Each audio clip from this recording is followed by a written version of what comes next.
108 degrees yesterday. That's what the temperature on my cell phone recorded. Hottest days of June so far. You know, when I was contemplating moving down here from the Northeast, because my bride would not move up there to shovel snow 4 months out of the year, I was concerned about not having the 4 distinct seasons that the Northeast offers. And she said, well, we do have the 4 seasons down here.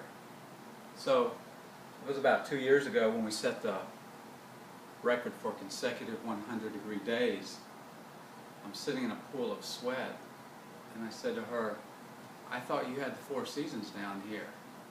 And she replied to me, well, the way my dad described them, it's almost summer, summer, still summer, and hunting season. So here we sit in the heat of Texas. So while we were inside luxuriating in our air conditioning yesterday, there was one fella that you guys may have heard of who was actually out working yesterday. Our own Cameron Jones was down in San Antonio, and he was at the regional qualifiers for the AAU Junior Olympics. He was in 108-degree heat running, and his relay team has qualified for the Junior Olympics at the end of this month. He will be going to Detroit, Michigan to participate in the National Olympics. So I was talking to Cameron, and I said, man, how did you run in that heat yesterday? And he said, well, the coach knew regionals was going to be in the heat, so about a month ago he had us practicing in the heat to get our bodies used to racing in the heat.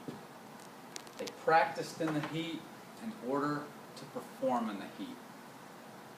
With that note, let's call our next few minutes together Fahrenheit 325, the temperature at which God's power burns strong. The text is taken from Daniel, the 3rd chapter, the 25th verse. So as we say here, if you want to go ahead and swipe your Bibles open, your iPads, and if you'll remember from your time in Sunday school, this is probably one of the more common Sunday school stories that we're taught as children. So our text is actually chapter 3, verse 19, reading from the ESV version. Then Nebuchadnezzar was filled with fury, and the expression of his face was changed against Shadrach, Meshach, and Abednego. One translation says his face turned purple. He ordered the furnace heated 7 times more than it was usually heated, and he ordered some of the mighty men of his army to bind Shadrach, Meshach, and Abednego and to cast them into the fiery furnace. These men were bound in their cloaks, their tunics, their hats, and their other garments, and they were thrown into the burning fiery furnace. Because the king's order was urgent and the furnace overheated, the flame of the fire killed those men who took up Shadrach, Meshach, and Abednego. And these 3 men, Shadrach, Meshach, and Abednego, fell, bound into the burning fiery furnace. Then Nebuchadnezzar was astonished and rose up in haste. He declared to his counselors, did we not cast 3 men bound into the fire? They answered and said to the king, oh, true that, O king.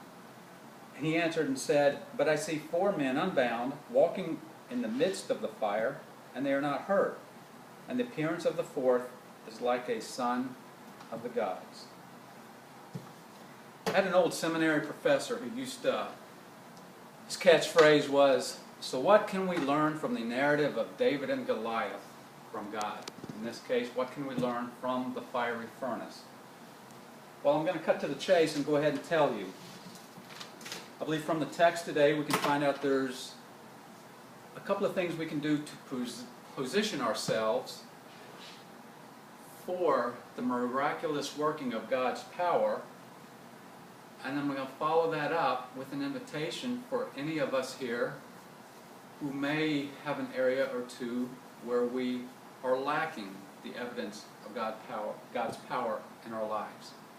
The first thing I want to point out is that these 3, Shadrach, Meshach, and Abednego, they had a proper perspective of their relationship with God.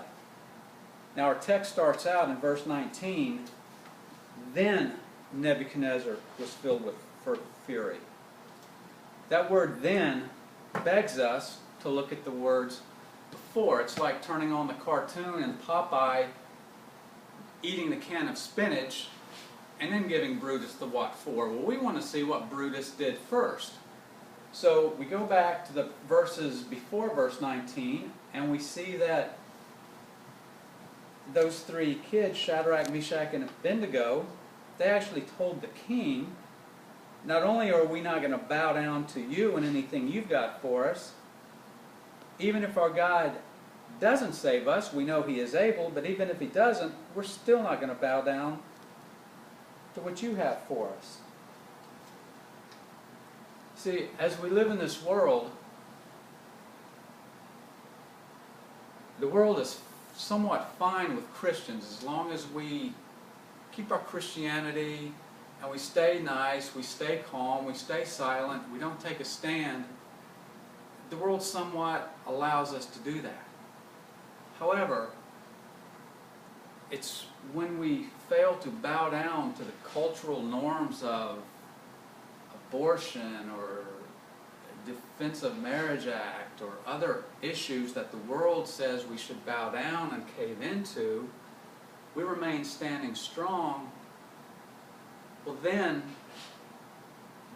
we get the heat from not bowing down to those culturally accepted norms. And we see in the text that this image was erected. Some scholars think it may have been a statue of Nebuchadnezzar or his father. Whatever the case, our three heroes failed to bow down to that cultural phenomenon that was required of them. They kept the relationship with God in order, and they kept the priority of God. The second point is that they kept the relationship with the world in proper perspective.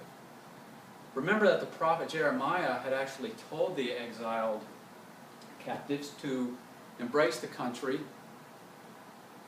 in which they lived, and to marry among them, and to work their land, to eat the food, and to become part of the culture, and that when that country prospered, they would prosper. However, our three heroes, while living in the world, did not get their spiritual validation from the world. The world knew where their line was. Remember the first point, Shadrach knew where his line was. The second point is that the world knew that Shadrach knew where his line was. Oftentimes, I think we blur the line between friendships and co-workers, and we blur that line with our spiritual validation and our self-worth validation. We see from the text that their relationship to the world caused, in this instance, caused jealousy. And that was one of the reasons that this whole scene played out. The third point is that Shadrach, Meshach, and Abednego had a proper perspective of their relationship with each other. And I can read you the times that these names are mentioned. These three names, Shadrach, Meshach, and Abednego, they are mentioned 12 times alone in this third chapter. In the Old Testament, all three names are mentioned together. It's mentioned a total of 14 times in the Old Testament text, 12 of them in this chapter. They found strength in the community of fellow Christians. It's what Paul painstakingly tried to get the church to do in the New Testament. And that, somewhat touches on the second point of not validating our spiritual growth with the world, but rather with fellow Christians. Remember the event in the Gospels called the Transfiguration, where Christ is seen on the mountain with Moses and the prophet Elijah. If Christ himself was garnering strength of the things that were to come with a community of believers, how much more then should we seek to to garner strength and courage from our fellow believers. So these three preceding, up to our instant text, we see that they kept a proper perspective of the relationship with God, the relationship with the world, and their relationship with fellow believers in mind before they hit their furnace. Now to the furnace itself. We see that in verse 23, these three men, Shadrach, Meshach, and Abednego, fell, bound, into the furnace. You know, we have the image, or I have the image of perhaps they're at the top ledge or top wall of the furnace, and the text says, as the soldiers were binding and preparing to throw them into the furnace, that they were consumed by the fire, and then Shadrach, Meshach, and Abednego fell into the furnace. You know, life happens, and sometimes we fall into a furnace. Some of us walk into it, some of us pay for my mistakes for being in a furnace, but more so than not, life just puts us in a furnace. And the other interesting point is, not only were they not consumed, but the king's astonishment was that they were unbound. This perhaps begs the question that it was more than mere ropes that was used to bind them. Cloth ropes or fabric ropes could have expected to burn, as their garments would have been expected to burn, but the fact that they were unbound, you know, perhaps begs the question that there were heavy chains that would not have succumbed to the heat of the furnace.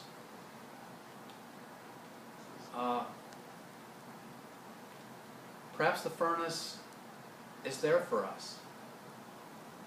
What if there's some things that are binding us that only the furnace is going to burn off?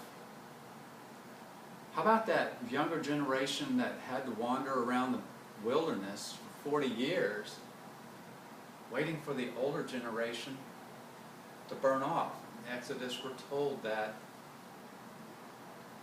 ages 20 and above would not see the promised land. So you have a 10-year-old child at that time who does not enter the promised land until the age of 50 because he's waiting for some unbelief in his life to burn off. What if the furnaces somewhat are there for us to help burn off bindings that are holding us back from the fullness and the power of God? Because as we can see in the last point, Christ is in the middle of the furnace. He created the furnace. Nothing happens that he's not aware of. I would submit to you that this was perhaps a step in these three teenagers' life that they've been preparing for, and that perhaps after this they went on even to greater things in the kingdom of God.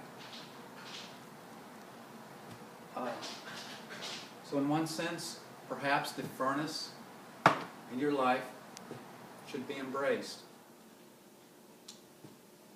A while back there was a prominent businessman, lawyer in Chicago.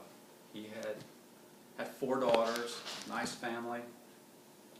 He suffered some financial calamity, and I think a fire had burnt down some of his business holdings. He's caught between insurance policies. I just went through a stage of financial ruin. He was able to find an opportunity in Europe, so he sent his wife and his family ahead of him on a ship to sail from the States over to Europe. A little ways across the ocean there was a collision of the sea vessels, and the ship sunk that his wife was sailing on, and the telegram that this businessman in Chicago received is the now famous telegram with simply 2 words, "Alone saved." Weeks later, as this grieving husband is sailing across the same ocean to meet his wife, as he passed the same spot where the ship went down, he uttered the words, "When peace like a river attendeth my soul, when sorrows like sea billows roll, whatever my lot that has taught me to say, it is well with my soul." For Horatio Spafford, financial calamity and the loss of his family was his furnace. He simply fell. Many of you know my story. I kind of jumped into my furnace. We're all going to hit furnaces. Some probably worse than others. But as we've seen from the text, there's a preparation, there's a positioning, there's a practice for the heat that we can do in order to perform in the heat. Proper relationship with God, proper relationship with the world, and a proper relationship with each other. So this morning our invitation is going to be that simple. I would like to invite you first, perhaps you don't know what a proper relationship with God feels like. You may have seen His power demonstrated. This may be your first time in a church. I would like to invite you to meet me here with our prayer counselors, and we're going to introduce you and tell you what a proper relationship of God is all about. Secondly, proper relationship with the world. Perhaps you're a Christian and there's an area of your life that you just want to pray and talk to God about. You need some power to deal with something in your work, something in your own life. The line between your Christian walk in the world in one area is blurry. I would invite you to come forward and respond to that as well. And thirdly, proper relationship with a community of believers. If you're new to the area, you're new to the church, perhaps you feel that God has called you to this church home, I would invite you to come up, let us know. We would love just to love on you. We small groups, we'd like to plug you in, have you connect with the church and get in that solid spiritual community that I feel is so important. And in fact, again, I think if you look at these 3 relationships that these 3 exhibited, they all fed into each other. I think it's a tripart relationship where one significantly affects the other 2. So certainly, if you don't feel close to people in this church, if you have an okay walk with God, you're confident in your salvation, and everything is fine, but you just lack that strong spiritual sense of community, I would invite you to come forward and meet us here and let us help you with that. So like I said, it's a bad news, good news proposition. Bad news, a furnace is probably coming if you haven't experienced one yet, but the good news is Christ is there. There are some redeeming qualities in the furnace, and we are able to practice for the heat in order to perform in the heat.